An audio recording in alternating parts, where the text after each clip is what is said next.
Okay, welcome Planning Commission members. I'll now call the October 5th Planning Commission work session in session. All right, so I guess we'll first we'll just do a roll call. Mr. Cohn? Here. Mr. Hart? Here. Ms. Hartz? Ms. Hartz here. And looks like she's joined yet. Okay. Ms. James? Here. Dr. Mandel? Here. Mr. Stigemeyer? Here. Mr. Tupper?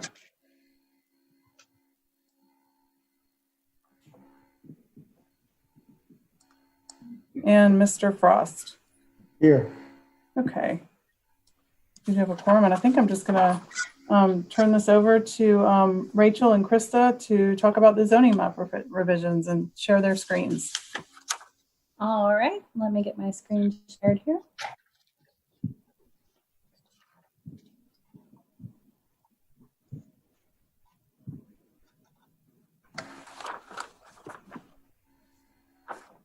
All right, and if we have any members of the public following along, please feel free. If you have any questions during this, you can email cocboardmeeting@columbiasc.gov, or you can call 803-545-3425 if you have specific questions, so that we can patch you through and get those answered during this work session. All right, so I just wanted to update everyone on the status of the map.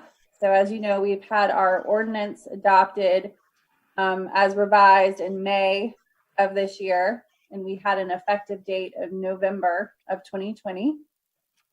We are coming to you tonight to update that to March 31st of 2021. So with this, new zoning districts were created in the ordinance. And so because of that, we needed to do a new map. Our public input meetings that we had all set to go in March did get canceled. So we held a virtual public meeting last week on the 29th, and we are in the middle of doing our virtual one-on-one meetings. We will be coming to you all with the full map in November. So that's why we're kind of giving you an update now and going over the mapping process, the new districts, and some frequently asked questions, as well as we're going to show you a tutorial on how to navigate those draft maps if you all wanted to take a look at them ahead of time. We'll be going to zoning public hearing in January. So again, this is just the process. So in September, we start our virtual public meetings. This month, we're coming to you with the date change. And then November, we come to you with the map for your recommendation. And then council beginning in January. December will be filled with us just doing notice and doing postings throughout the entire city.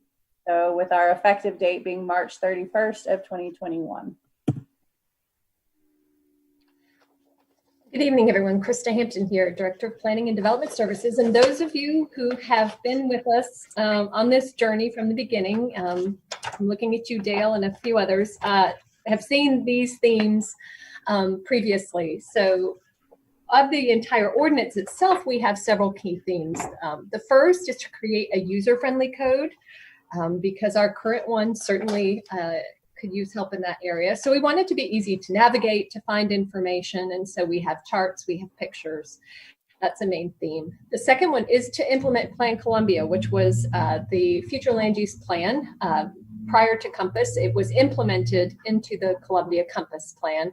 And so its policies and guidance we wanted to put within the Unified Development Ordinance, including infill, which is number 3, is to modernize the regulations to strongly encourage and support infill and redevelopment within the city. We are largely a built-out city unless we annex, and so most of our development is redevelopment in infill, and we want to make sure that we make that easy for the appropriate type of development. And finally, our theme is to support and encourage sustainable and green development practices through incentives for green development practices and other types of development regulations. Our new zoning districts are divided into 4 main categories. Residential, which Rachel will go over, will largely stay the same.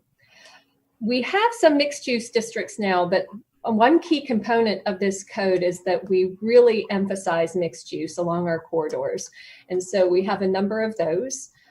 Institutional and campus zoning districts, these are also new to reflect the fact that we are a government and institutional town to a large degree.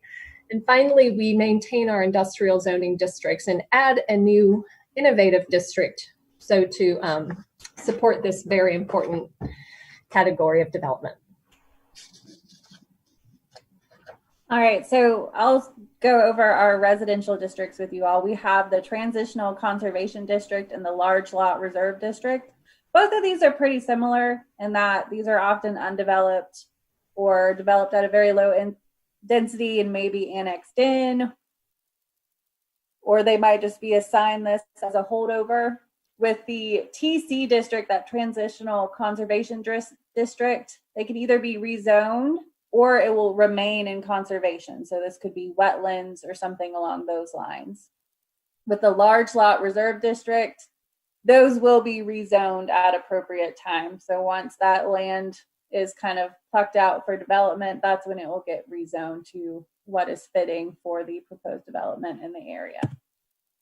Our single family districts, again, are staying pretty much the same. You have your large lot, your medium, and your small lot. So they're the RSFs. So and again, this accommodates primarily single family detached dwellings at varying densities. So because we don't want anything that's going to substantially interfere with those residential natures of the district. We have our 2-family districts. So there's the straight residential 2-family district, and then we have the Mill Village district. So, and these areas accommodate single family and 2-family duplexes at moderate densities. The Mill Village area, those are the smaller lots with the, they have the smaller lot area requirements for the duplexes. Our residential mixed districts are very similar to our current RG districts. And again, this provides a moderate density mix of residential single family, 2-family, townhouse, and small to medium scale multifamily dwellings. The important thing to remember about these RM districts, just like with the RG, for anything above a single family residential, it has to have the lot area, it has to meet the setbacks, it has to meet the lot coverage requirements, parking, all development standards come into play. So even though a use such as multifamily might be permitted in these districts, it doesn't mean that that's going to work in every lot zoned RM. So that's been a question that's come up a lot. So I wanted to touch on that before we moved on. I'll turn it back over to Krista.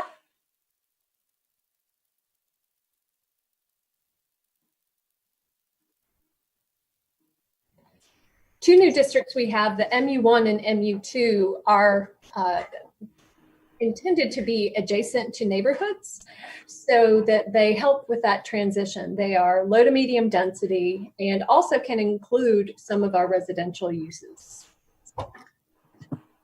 The next set of districts, and I'll put an overview of these. We're going through this fairly quickly, just so we can make sure we have time for questions.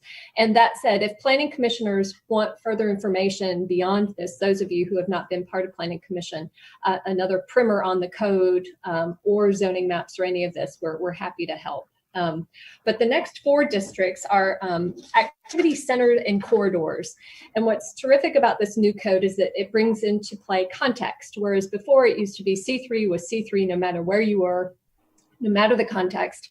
We now have districts that take context into effect and into account, and it ranges from neighborhood, which is really intended to be embedded or directly adjacent to neighborhoods and serve them, to the community activity, which serves a larger area, still walkable, but you may get into your car and drive to another community activity. And regional, which as its name indicates, is intended to draw from a region and may be more high intense, both commercial and residential. And finally, downtown, which is our central business district and is intended to support all of those uses and intensities expected there. We have office and institutional district, which is very similar to our C1, which is for doctors' offices, also some commercial and low-level commercial and residential. Our general commercial district, which is somewhat analogous to our C3, we still have a lot of auto-oriented corridors, and that is their character, and that is going to be their character. And this district is intended to continue to support that. And finally, we have a mixed commercial district, which is somewhat similar to our downtown activity center, but is aligned more with the Innovista district. Still allowing that mix of uses, but in different densities and a little bit of flexibility from some of the bulk requirements. All right, so next we have the institutional. So we have institutional general district and the institutional university and medical district. These will often go hand in hand. The institutional general district will often come first, and then they will merge into that university and medical district. That includes larger sites, government offices. The university medical is large hospitals, large universities. They will file an institutional development plan and have that approved, and that's where they will transition from the general district to the university and medical district. So they get that plan in place for traffic, pedestrian, walking plans, continuity, parking, all of that will be included in that institutional development plan. We have our transportation utilities district, so railroad, airport, bus stations, as well as utility related services will fall under this area. And then we have our light industrial and heavy industrial. Those will stay pretty much in line with our current light industrial, the M1 and M2 districts. And then the new district is our employment campus district. That is for some light industrial development, research and development. It has an expectation of that high quality design, often within a campus setting. Some research and medical labs, some manufacturing, as well as some multifamily restaurant and retail will be encompassed in that district. In addition to our base zoning districts, we currently have a number of overlay zoning districts, and those districts either supplement or modify the requirements of the base zoning district. So we are keeping all of our existing, well, except for a few, but the PD, which is fortunately going away. But those with which you're most familiar, those overlay districts, we are maintaining, and they will be mapped in the existing locations. Those include our historic districts, which are currently called DP districts and now are a little bit more logical with HP, historic preservation. All of our city center design and 5 Points Innovista, our design districts are staying the same. Community character as well, and the outdoor advertising sign.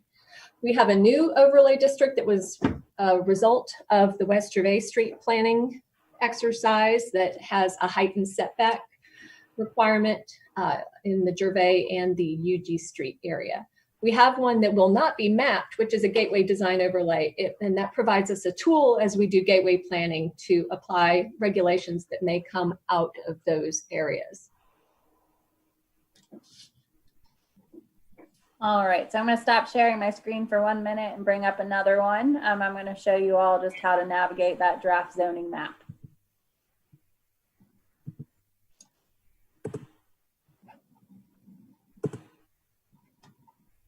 All right, so we have our draft zoning map here. Sorry, my little Zoom screen is blocking some of this. So a couple of things to keep in mind when navigating.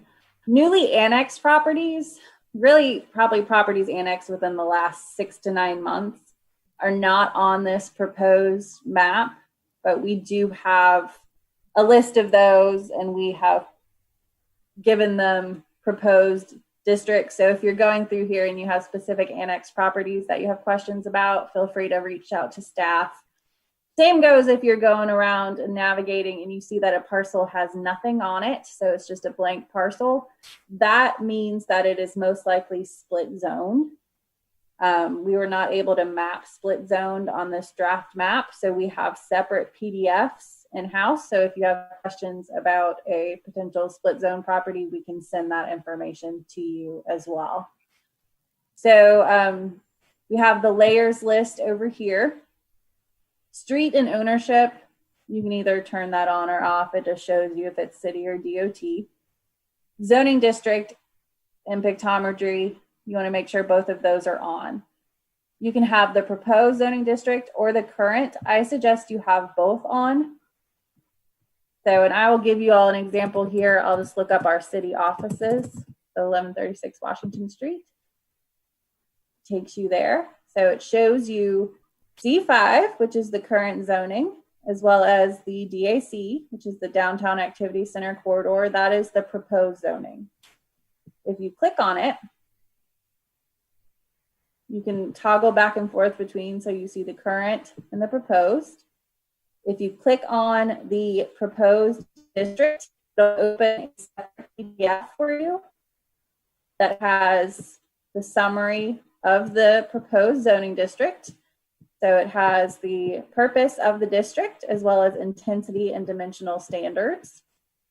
And it gives you an example of those dimensional standards here, as well as code sections that are applicable. You can also click and leave a comment. So if you're going through there and you have a question, you can submit it to us through this portal, or you can just email it to us. Either way. So I will also drive along here to show you some of our residential areas so that you can see how those are laid out. I have the spinning circle of death. There we go. So you can see over here, we definitely try to keep residential as close to what it was now. So if it was single family before, it is most likely single family now. Same with if it was RG before, it is most likely RM now. So you can see the division here. We also cleaned up the single family districts based on the sizing of the lots to make sure that they fit into the large lot, medium, or small lot.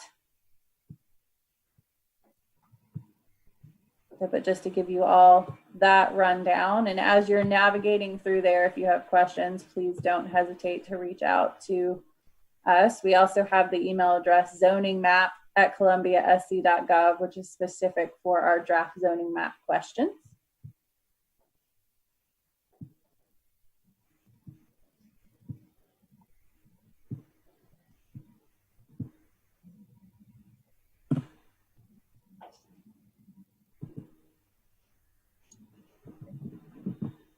And we also are going through our one-on-one meetings. We have a couple of days left of those on the 7th and the 8th. We had a few on the 30th, 1st, and 2nd, where people are able to set appointments either via jot form or giving us a call to have 15, 20-minute sessions with us to talk about their specific properties. So, and you all are welcome to do that too. You can sign up via the weplantogether.org site. Right. We wanted to make sure that people had an opportunity to ask about specific properties, which when you're in a large meeting is not always the most effective way to do that. So that's why we've had these. And if we get people who are asking questions further down the line, we'll go ahead and set up some additional dates for those as well. Do you all have any questions for us? I have a quick question. So I think it's awesome that y'all are doing the one-on-ones. How many of those have you done, and how's the feedback been in those meetings? What's kind of the tone of it, etc.? Have we done about 6 or 7, Krista? Yeah, I would say so. Sure, and they've been good. I mean, sometimes people are more wanting to talk about the adopted text itself But we're happy to answer those questions too, and how it ties into the proposed districts for properties. But people have had very good questions. I think they've walked away with more information, and we were able to answer those questions for them and make them feel a little bit more comfortable with everything. Because some people just get nervous with change. So. Yeah, I was just going to ask you, has anybody tried to, my word, negotiate with the city on what their new classification is, or has it not just been the case? I haven't had any of that yet. Okay. So, I mean, people definitely have ideas. So, Krista, go ahead. Sorry. A couple who had some good ideas about a couple areas that we agree should be changed more than likely. So what we do is we're taking those recommendations and then we're meeting as a staff to discuss them and weigh them. But generally, it's not an individual property that would give someone more rights necessarily. It's really something that would be more compatible. So I think it's been very positive thus far. Good, that's great.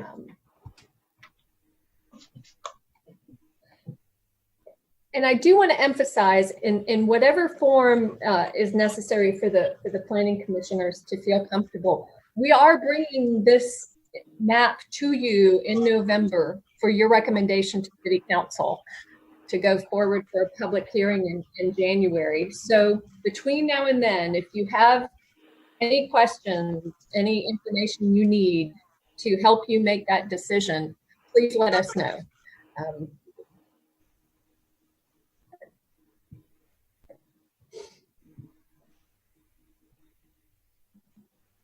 I don't think I heard you say this in the presentation, but I just went on the We Plan Together website. Where's Richland County? Because I know we for a long time were running parallel with them. Are they doing the same effort on the county side, or is this just only the city? They are, but they are currently at the end of the code process, if I'm not mistaken. So they're a little bit behind us. Okay. But they are they're working on their public input for that, and then they'll be going through the mapping. And I thank you for bringing it up, Dale. For those of you who aren't aware, we did start this off, and that's why we have the WePlanTogether.org website, because it has both the county and the city's processes and information. And it was the same consultant, and so while the code is not identical, it speaks to one another. So that's a great positive of this project.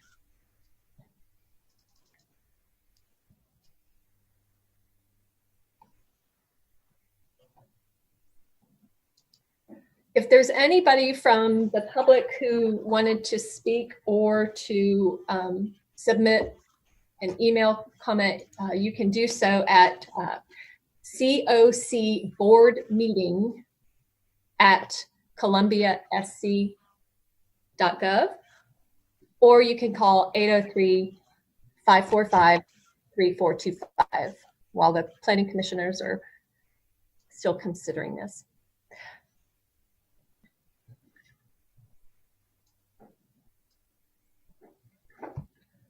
Krista, could you repeat that phone number for the citizens that might have questions where they could call into? Sure, and that it's just for this meeting right now. It's not for the it's 803-545-3425. Okay, thank you. And that's for property owners that might have questions regarding the plan itself, not specific to the meeting, correct? To the code itself? Yes. Yes, you can certainly call that as well. Also, Rachel, the main zoning line is 803-545-3333, which may be a better number because that one is staffed during the day the entire time. So the 545-3425 was intended for this time.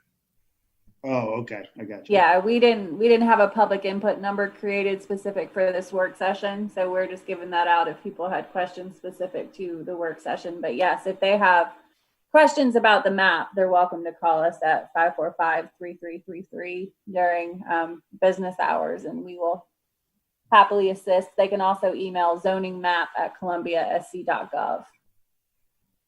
Yeah, we've received quite a few comments and questions on the zoning map email. So that's also a good one. That goes to a number of us, and staff has been really good about responding to those.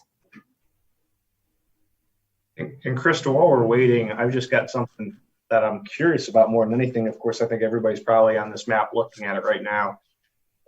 Has there always been a PUD in the center of Rosewood, well, at the intersection of Huron and looks like Holly? And then that is now not RS2. That's going, or it's going to like a residential mix from that. It's kind of a random question, but it just really caught my eye. I've never seen that before. One thing you'll find, Dale, is that there were many, many PUDs, very small ones, all over the city.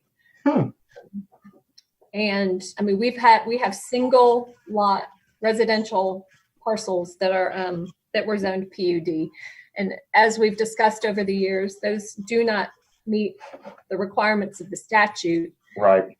So we are looking to take them into a classification that is most analogous to the use and compatible to the adjacent uses.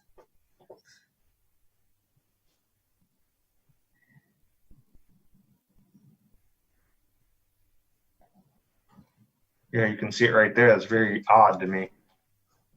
I'm sure there was a good reason at some point, but now it's being reclassified to residential mixed. Yes, I mean, some of the logic behind a lot of those HUDs was something as simple as they just wanted to set their own setbacks. It was little things like that, and they would become a PUD. It's fascinating. Well, I haven't seen any emails come in. I guess the phone's not ringing either, but. Well, planning commissioners, do y'all have anything else to?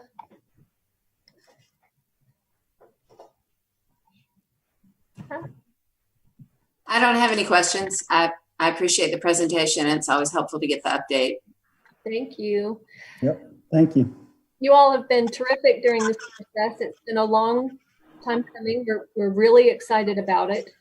So again, don't hesitate between now and November if anything comes up to just give us a call.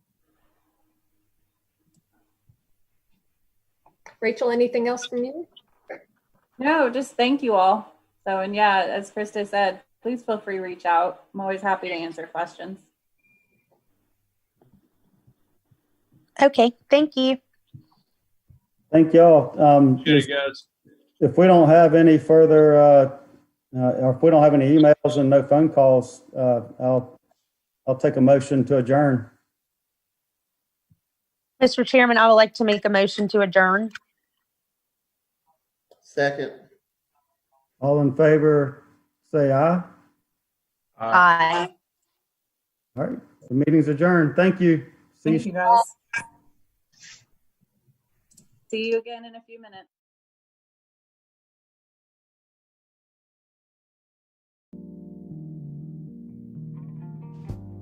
Dr. Mandel, Here. Mr. Stigemeyer, Here.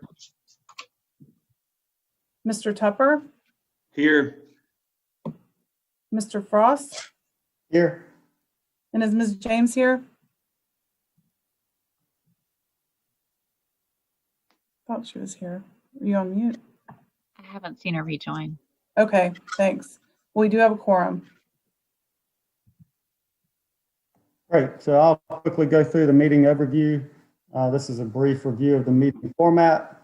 Applicants with requests before the Planning Commission are allotted a presentation time of 10 minutes. This time should include, but is not limited to, an overview of the project, case history, and any pertinent meetings held regarding the request. This time also includes all persons presenting information on behalf of the applicant, such as attorneys, engineers, and architects.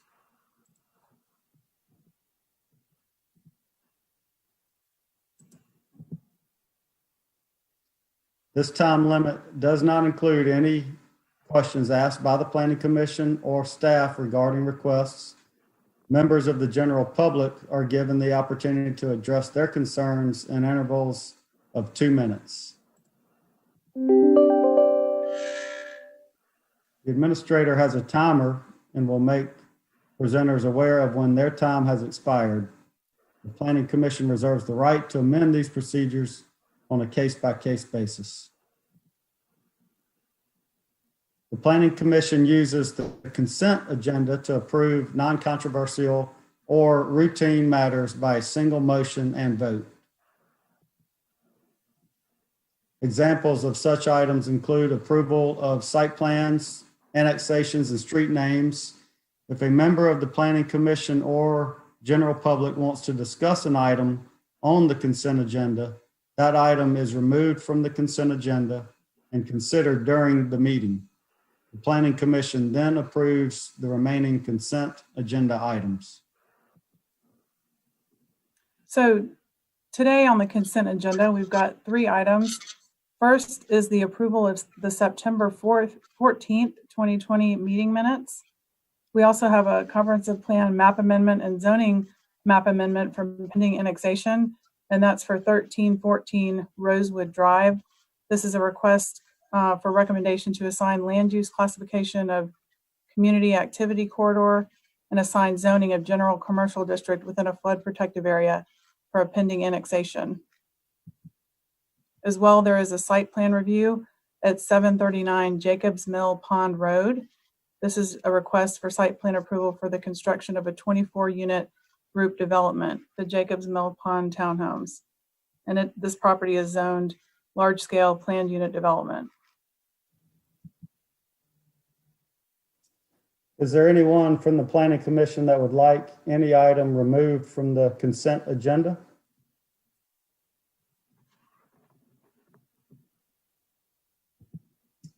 Hearing none, is there anyone from the public that would like to have an item removed from the consent agenda? When participating, please provide your name for the minutes. You can communicate by sending an email to cocboardmeeting@columbiasc.gov. Please communicate via phone by pressing *2 to leave a voicemail or *3 to speak in person. We will pause to allow communication from the public.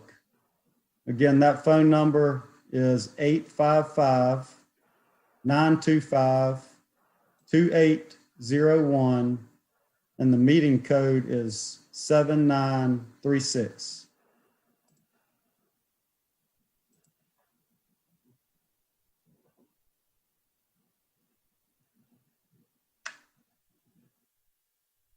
I haven't seen any emails come in. I guess we can check in with Andrew and see if anybody is on the line. Okay.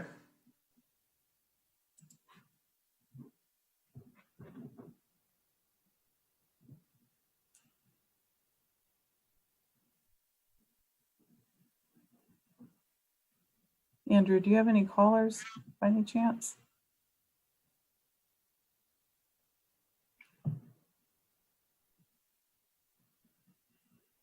Are you on mute?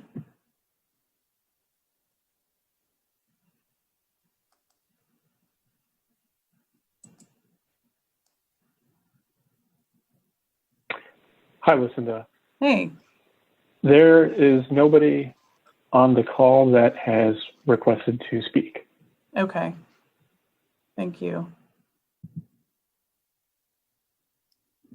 All right. Do I have a motion and a second to accept the consent agenda subject to all conditions contained in the case summaries? Chair, I make a motion that the consent agenda be approved. Got a motion? Can I get a second? Second. All right. All in favor, but here, please say aye. Aye. Aye. Aye. Any opposed, please say no.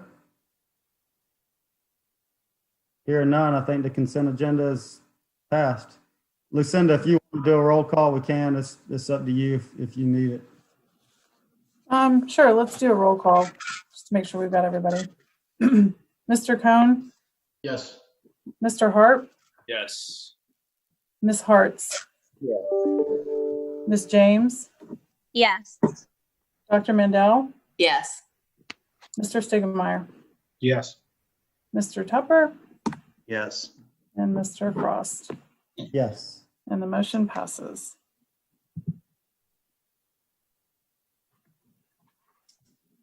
All right. The Planning Commission will now move forward with those items on the regular agenda. We'll use the following outline for regular agenda items. The administrator will introduce the case. The applicant will have 10 minutes to make a presentation. Planning Commission may ask questions. The public will be allowed to participate via email, voicemail, voice in person, via the web. Lost part of it. Planning Commission may ask questions of the applicant. And then action by the Planning Commission will occur.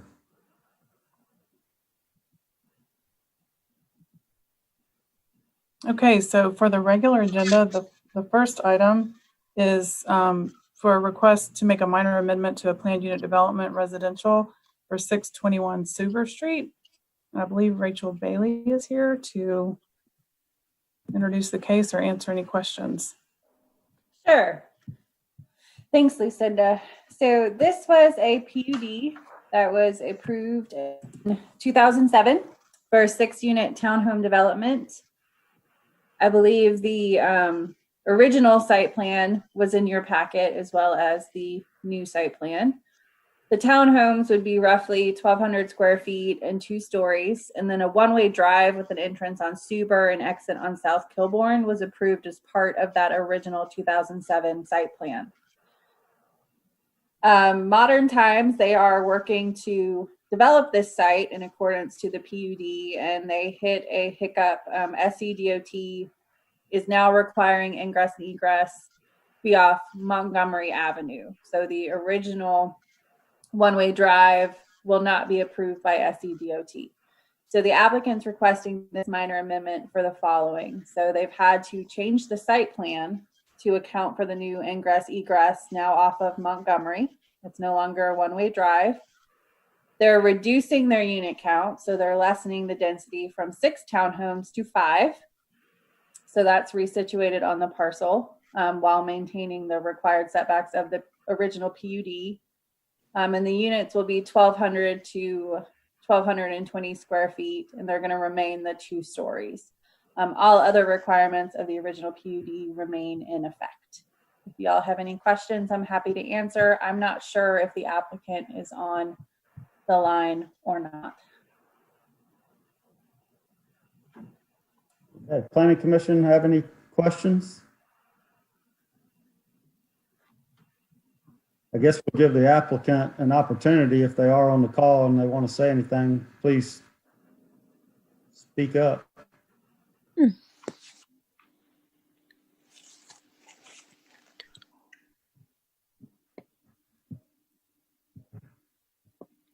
Hearing none, we'll move to public comment.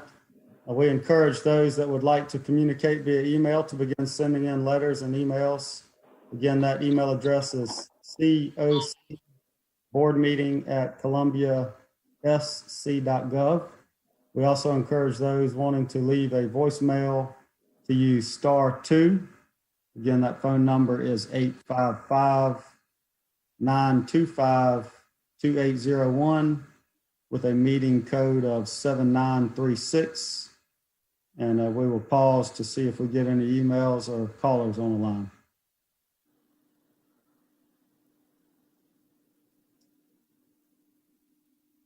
If you want to speak live, you can call the phone number 855-925-2801 with the meeting code of 7936 and press *3 to join the queue. Again, when participating, please provide your full name for the minutes.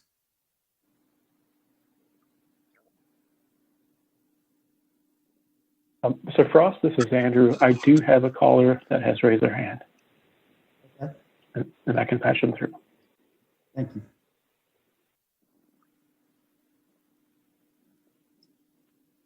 Hello, this is the Planning Commission.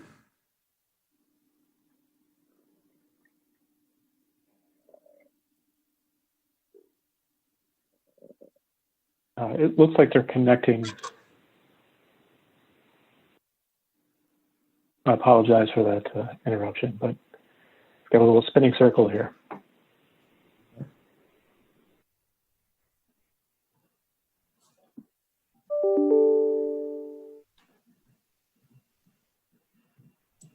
Can you hear us?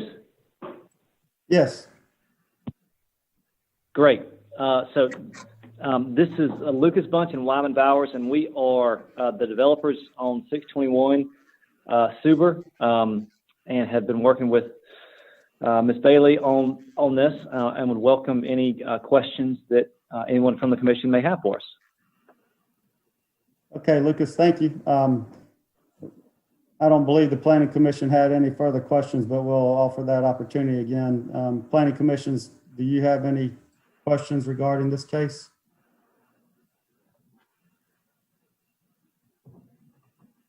Hearing none, I think we're good from a Planning Commission standpoint. Andrew, do we have any other callers or emails that have come in? I do not have any comments, nor do I have any other callers that have raised their hand. I haven't seen any emails. Well, the developers just emailed and said they were trying to call in, so we've heard from them. There aren't any other emails at this point. Okay. Hearing no questions or public comment, I'll entertain a motion. Mr. Chairman, I would like to make a motion to approve the minor amendment to a PUD-R at 621 Suber Street. I have a motion. Can I get a second? I'll make a second. All right, Lucinda, you want to do a roll call? Yes. Mr. Cohn, Yes. Mr. Harp, Yes. Ms. Hartz, Yes. Ms. James, Yes. Dr. Mandel, Yes. Mr. Stigemeyer, Yes. Mr. Tupper, Yes. and Mr. Frost. Yes. Okay, the motion passes. Can I verify, Harris, were you the second on that? This is Lee. It was Dale. Oh, I'm sorry, Dale. Perfect. No Thank you. problem. Okay. Oops, sorry. And then the next item on the regular agenda is to the amendment of the new Chapter 17 of the City of Columbia Code of Ordinances, just revising the effective date, and I'll let Rachel Bailey also speak to that. So as you all know, back at the beginning of the year, we came to you to update the effective date to November, and we were going to do public meetings in March of 2020 for the outreach for the new maps. Due to COVID-19, that threw off our schedule a bit, so we had to regroup and redo our public outreach plan. So we've been doing those virtual public meetings, and we are back on track. So we are updating, or we are hoping to update the effective date of the code to March 31st, 2021. So that'll be the code and the map. And I'm happy to answer any questions y'all may have. Thank you. Are there any questions from Planning Commission?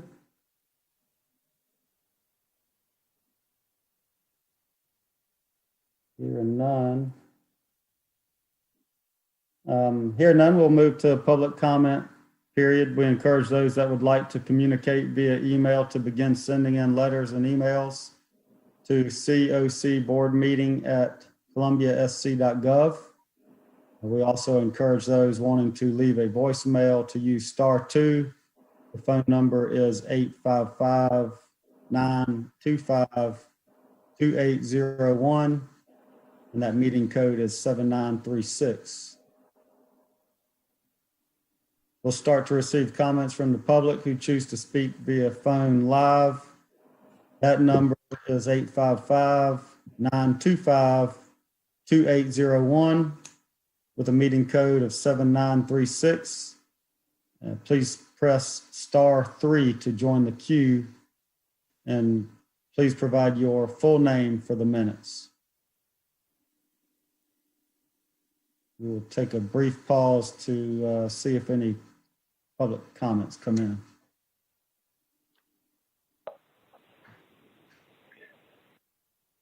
Mr. Frost, this is Andrew. I currently do not have any callers that have indicated they wish to speak, and I do not have any comments Okay. that have been logged in. Lucinda, do you have any emails? I do not have any emails at this time.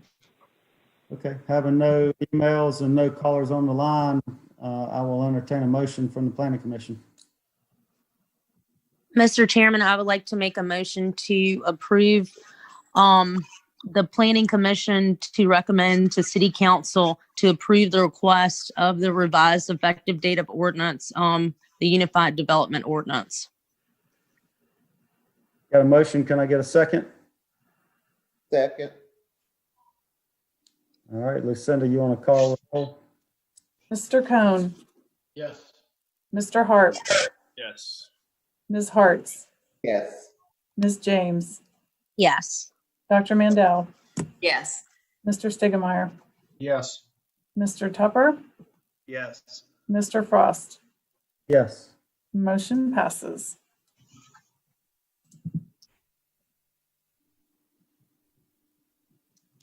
All right, do we have any other business? I don't know of any other business. All right.